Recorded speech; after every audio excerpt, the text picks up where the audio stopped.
ekosistem pertanian sederhana dan monokultur berdasarkan komunitas tanaman dan pemilihan vegetasinya.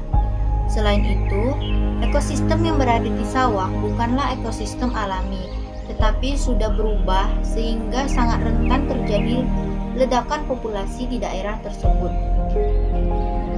Terdapat dua jenis ekosistem dilihat dari campur tangan manusia, yaitu ekosistem alami dan binaan. Ekosistem alami merupakan bentuk ekosistem yang belum mendapat campur tangan manusia, sehingga struktur dan siklus yang terjadi berbeda dengan ekosistem binaan. Ekosistem binaan yang ada di sekitar kita, seperti sawah, ladang, lahan. Ekosistem yang kita kenal sejak lama adalah sawah. Sawah merupakan suatu bentuk lahan pertanian yang secara fisik berpermukaan rata dan dibatasi pematang.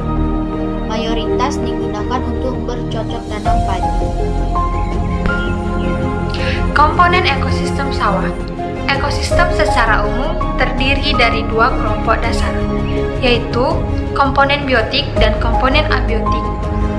Keduanya saling berhubungan dan berkaitan. Berikut, saya akan menjelaskan komponen-komponen tersebut. Yang pertama, komponen biotik. Komponen biotik merupakan komponen yang terdiri dari makhluk hidup yang secara langsung maupun tidak langsung berhubungan atau berinteraksi dengan komponen lainnya, baik dengan komponen biotik lainnya maupun komponen abiotik.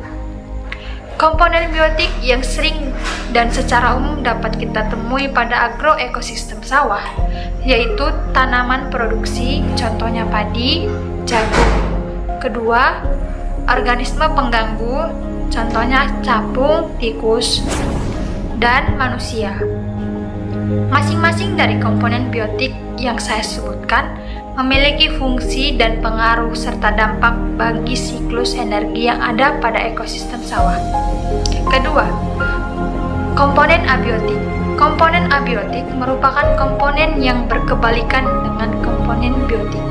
Komponen ini terdiri dari sesuatu yang tak hidup dan merupakan bagian dari alam yang akan mempengaruhi berjalannya siklus energi yang ada pada sawah. Komponen abiotik yang berada di sawah yaitu cahaya matahari, air, tanah, dan udara.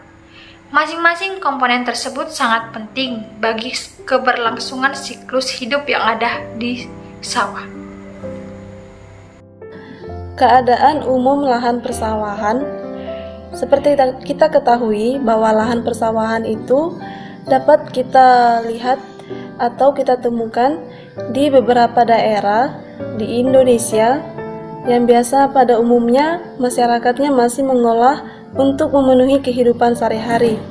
Biasanya persawahan tidak terlalu begitu luas karena hanya dipakai untuk menanam dan untuk memenuhi kebutuhan hidup masyarakat tersendiri. Itu karena bersifat untuk pewarisan saja, dan fungsi daripada lahan persawahan itu banyak. Komponen biotik dan komponen abiotik saling berinteraksi pada lingkungan sawah, baik berinteraksi secara yang menguntungkan kedua belah pihak maupun yang menguntungkan salah satu pihak. Pertama, interaksi antar komponen biotik. Komponen biotik satu dengan komponen biotik yang lainnya saling berhubungan satu sama lain membentuk suatu energi yang bisa kita temui sampai hari ini. Misalnya itu adalah manusia dengan padi, dengan tanaman padi. Manusia meningkatkan jumlah produksi padi dengan cara memberikan pupuk, memberantas OPT, dan memberikan lahan yang terbaiknya. Dan sebagai timbal baliknya, padi atau jenis tanaman yang ditanam oleh petani itu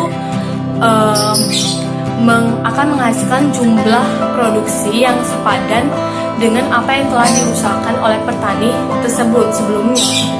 Selain manusia dengan tanaman, ada lagi interaksi antara tanaman dengan OPT. Ini adalah organisme pengganggu tanaman. Misalnya di agroekosistem sawah itu OPT-nya adalah ulat kecil, tikus, tikus, gulma itu seperti lumpur liar. Yang kedua, interaksi antar komponen abiotik.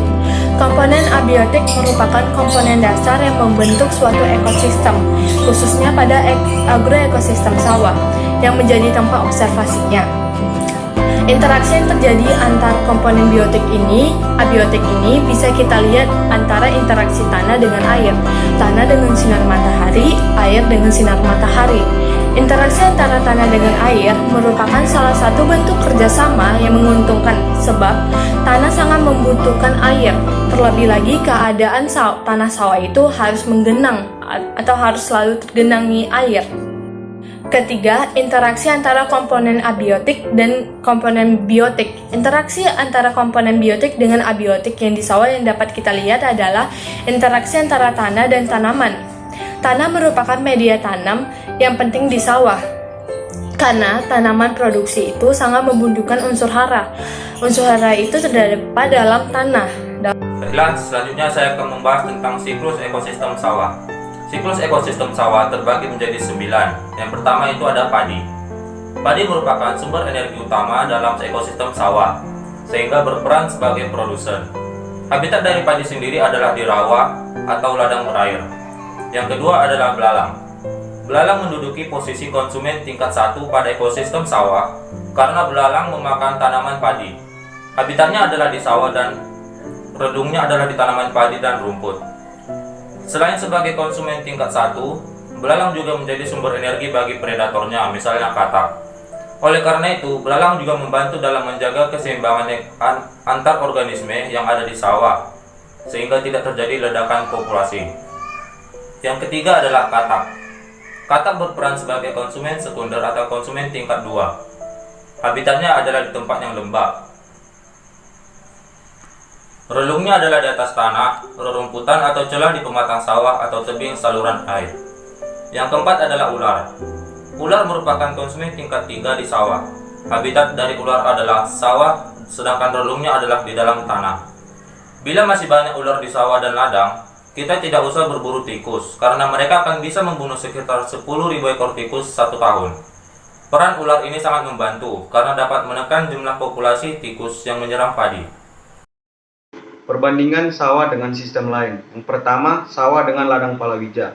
Produktivitas sawah tidak bergantung pada iklim, dikarenakan dominan tekstur tanah yang lempung dapat juga menunjang produktivitas pada sawah, sehingga produktivitas sangat mudah dikendalikan. Sedangkan pada ladang palawija, produktivitasnya meningkat pada musim penghujan, sehingga dapat dikatakan ladang palawija sangat bergantung pada iklim. Yang kedua, sawah dengan sistem tegalan. Sistem tegalan ini kebanyakan menggantungkan pengairannya kepada air hujan. Sedangkan pada sawah tidak perlu menggantungkan pengairannya dengan air hujan, karena pada sawah dilengkapi dengan sistem irigasi air. Yang ketiga, sawah dengan sistem surjan. Pada sistem surjan membutuhkan pori sumur untuk menampung air ataupun sebagai sumber air dan lahan tidak rata. Sedangkan pada sawah itu tidak membutuhkan pori sumur untuk penampung air dan juga lahannya dominan rata ataupun landai. Terima kasih. Sistem sawah dipengaruhi oleh 2 komponen. Yang pertama adalah komponen biotik, kemudian komponen abiotik. Komponen biotik secara umum dapat kita temui pada ekosistem sawah, yakni manusia, tanaman padi, tanaman palawija, tanaman jagung, UPT, burung, dan masih banyak lagi. Sedangkan komponen biotik yang ada ditemui pada ekosistem sawah misalnya adalah tanaman produksi, padi, jagung, palawija, dan lain-lain.